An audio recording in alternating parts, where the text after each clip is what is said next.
Ndagira ngo nongere mbasuhuze kandi mbifurize ibihe byiza mwebwe mukomeje kudukurikira mukomeje kuba natwe muri gahunda z'amakuru ndetse n'ibiganiro bitandukanye muri mu Rwanda no mu karere k'ibiyaga bigari by'umwihariko mu gihugu cya Uganda, Repubulika ya Demokarasi ya Kongo, Uburundi n'igihugu cya Tanzania. Ikaze rero ari itangazo rikomeye cyane rimaze gushyirwa ahagaragara na Kiliziya Gatolika muri Repubulika ya Demokarasi ya Kongo. Murabizi ko urasirazuba bwa Kongo umaze igihe kitari gito harimo imirwano ikomeye cyane ikomeje guhuza M23 ndetse na coalition. Hanyuma rero leta ya Kongo yakomeje kenshi gushinja u Rwanda ko rufasha umutwe wa M23, ibirega ariko u Rwanda rwahakanye, ahubwo u Rwanda rugashinja Repubulika ya Demokarasi ya Kongo ko ifatanya na FDLR mu bitero bitandukanye gaba kuri M23.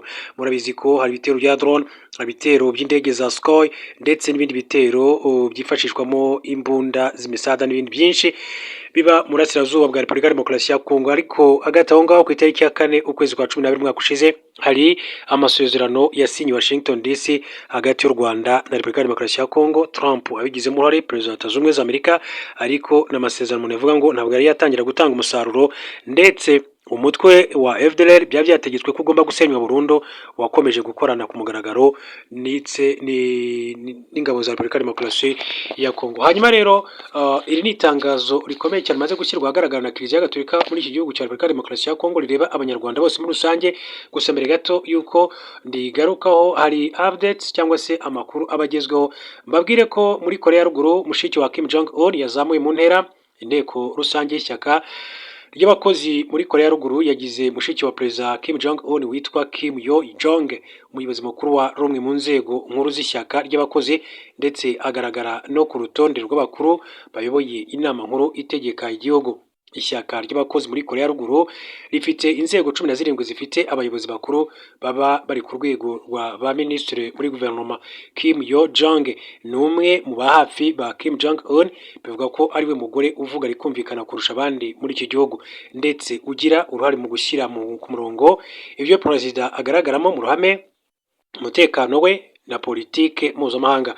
Uyu mugore kandi ari mu nama nkuru ifata ibyemezo mu ishyaka ry'abakozi izwi nka Presidium Politburo, gusa ntabwo ari muri batanu bayikuriye, ikuriwe na perezida Kim Jong Un. Kim Yo Jong yize mu Busuwisi hamwe na musaza we, ariko azamuka mu ntera mu buryo bwihuse muri 2011 ubwo se Kim Jong Il yari amaze kwitaba Imana agasimburwa n'umuhungu we Kim Jong Un.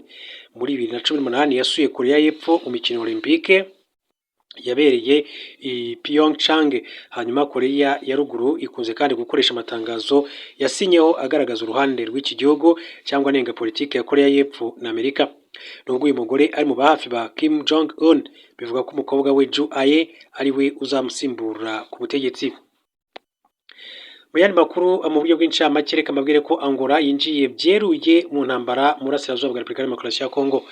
Igisirikare cya Angola kirwanira mu kirere giherutse kandi kohereza mu burasirazuba bwa Repubulika ya Demokarasi ya Kongo abasirikare bo kurwanya ihuriro rya M23 umutwe twaje intwaro wa MRDP twirwaneho gukorera muri komine ya Minembwe. Tariki ya 18 Gashyantare 2026 Angola yohereje abasirikare bagera ku 100 ku kibuga cy'indege cya Kalemi mu ntara ya Tanganyika. Nyuma y'amasaha make, kimwe cya kabiri cyabo kandi bakomereza mu mujyi wa Baraka no mu bindi bice bigize teritwari ya Fizi kugira ngo bafashe ingabo za Repubulika ya Demokarasi ya Kongo. Uwo munsi nibwo rero agahenge kasabwe na Angola kagumaga gutangira kubahirizwa, bisa naho rero nyuma yaho perezida w'iki gihugu Joao Lourenço Manuel Gomes yavuye ku buyobozi bw'umuryango wa Afurika yunze ubumwe Union Africaine, yiyambuye umwambaro w'ubuhuza yinjira byeruye mu ntambara ya Repubulika ya Demokarasi ya Kongo. Hari indege z'intambara kandi za Angola zo mu bwoko bwa Sukhoi 30 na Sukhoi 25 zoherejwe ku kibuga cy'indege cya Kalemi kugira ngo zijye kandi zifashishwa mu bitero bigabwa kuri AFC 23 na MRDP twirwanaho mu bice by'imisozi miremire ya Fizi. Kuva tariki ya 19 kugeza tariki ya 21 Gashyantare, abahagarariye Burundi na Repubulika ya Demokarasi ya Kongo bahuriye mu nama y'umutekano yamaze iminsi 3 ibera muri hoteli ya Kiriri Garden i Bujumbura, yitabiriwe n'umugaba mukuru w'ingabo z'u Burundi General Prime Niyongabo, mugenzi we waturutse Kinshasa General Gilles Bwanza Milambwe, na Minisitiri w'ingabo wa Repubulika ya Demokarasi ya Kongo Guy Kabombo Mwadiamvita. Umuyobozi w'akarere ka 33 k'igisirikare cya Repubulika ya Demokarasi ya Kongo Brigade General Mwako Mburuku Daniel w'ibikorwa bya gisirikare bya Sokola ya kabiri Colonel Kisembo Isingoma Benjamin n'abapilote baturutse kandi muri Angola bitabiriye inama. Iyi nama rero yaganiriwemo uko mu cyumweru kandi impande zose zagaba ibitero ku birindiro bya FC23 mu bice byo mu kibaya cya Ruzizi muri teritwari ya Uvira hifashishijwe ingabo zirwanira ku butaka n'izirwanira mu kirere kugira ngo ihuriro kandi ry'ingabo za leta ya RDC ryisubize ibyo bice. Ubu rero ihuriro ry'ingabo za Repubulika ya Demokarasi ya Kongo rigizwe n'abasirikare babarirwa mu bihumbi barimo Abangola, aba Repubulika ya Demokarasi ya Kongo, abo Burundi, FDLR, urubyiruko rw'imbonerakure, imitwe y'abazalendo, abacanshu baturutse mu bihugu byo muri Amerika y'Amajyepfo no muri Algeria. Uruhare rwa Angola mu ntambara yo muri Repubulika ya Demokarasi ya Kongo rugaragaza ko amatangazo imaze iminsi kandi isohora ateguza ibiganiro bihuza abanyekongo yaragamije kuyobya umuryango mpuzamahanga, nyamara ishyigikiye ukwinangira kwa Perezida Felix Tshisekedi ufite inyota yo kwisubiza ibice byose AFC M23 yigaruriye. Ikaze rero muri aya makuru yacu, mbabwire ko Kiliziya Gatolika muri Repubulika ya Demokarasi ya Kongo Kinshasa yagaragaje ko kwamagana u Rwanda bidashobora gukemura ibibazo bya Repubulika ya Demokarasi ya Kongo. Ubuyobozi bwa Kiliziya Gatolika muri Repubulika ya Demokarasi ya Kongo bwagaragaje ko kwamagana u Rwanda atari cyo bashyize imbere kuko bwanze bidashobora gukemura ibibazo byo muri iki gihugu. Kiliziya Gatolika muri Repubulika ya Demokarasi ya Kongo imaze igihe kandi acana uwaka n'ubutegetsi bw'iki gihugu wishinja kutamagana ihuriro rya FC23 n'u Rwanda kuko ngo rurifasha mu rugamba ririmo mu ntara ya Kivu y'Amajyaruguru ndetse na Kivu y'Amajyepfo. Umunyamabanga mukuru w'inama y'Abepiskopi Gatolika Senso Musenyeri Donatien Nshore yatangaje ko abarimo perezida w'inama Musenyeri Fulgence Muteba bavuze ko u Rwanda kenshi mu bihe byashize ariko ko nyuma basanze ntacyo bishobora kandi kumarira igihugu cyabo. Musenyeri Nshore yagize ati si ubwa mbere ati musubire inyuma musuzume inyandiko za Senso ati muzabona ko inshuro nyinshi cyane abashumba abanyamuryango ba Senso na Musenyeri Fulgence bavuze u Rwanda. Yatangaje ko Kiliziya Gatolika kandi yafashe icyemezo cyo guhagarika gushyira u Rwanda mu mategeko yayo, itamo kandi gushyira imbaraga muri gahunda igamije guhuriza abanyekongo mu biganiro by'amahoro, nta n'umwe kandi uhejwe kuko ari byo byakemura ibibazo bafite.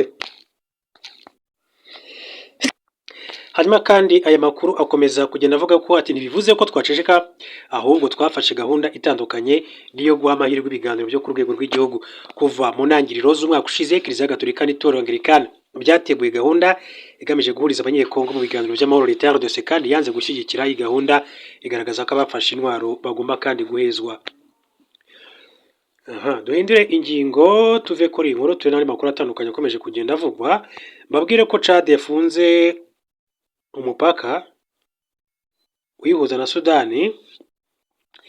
Chad yafunze umupaka wihuza na Sudani nyuma y'uko abaturage n'abasirikare bayo baguye mu Rwanda ikomeje kandi muri Sudani yabereye hafi y'umupaka utandukanya ibihugu byombi. Mu itangazo yashyize hanze Minisitiri w'itumanaho muri Chad yitwa Mamati Gassim Sherif yavuze ko uyu mwanzuro uje ukurikira imvuru zerutse kuba ziturutse ku mitwe yitwaje intwaro muri Sudani. Ati tugamije kwirinda ko izi mvuru kandi zagera ku butaka bwacu, kurinda abaturage n'impunzi ndetse tukabizeza kandi umutekano usesuye n'ubusugire bw'igihugu. Kuva muri Mata 2023 imirwano ihuza igisirikare cya Sudani umutwe witwaje intwaro uyirwanya Rapid Support Forces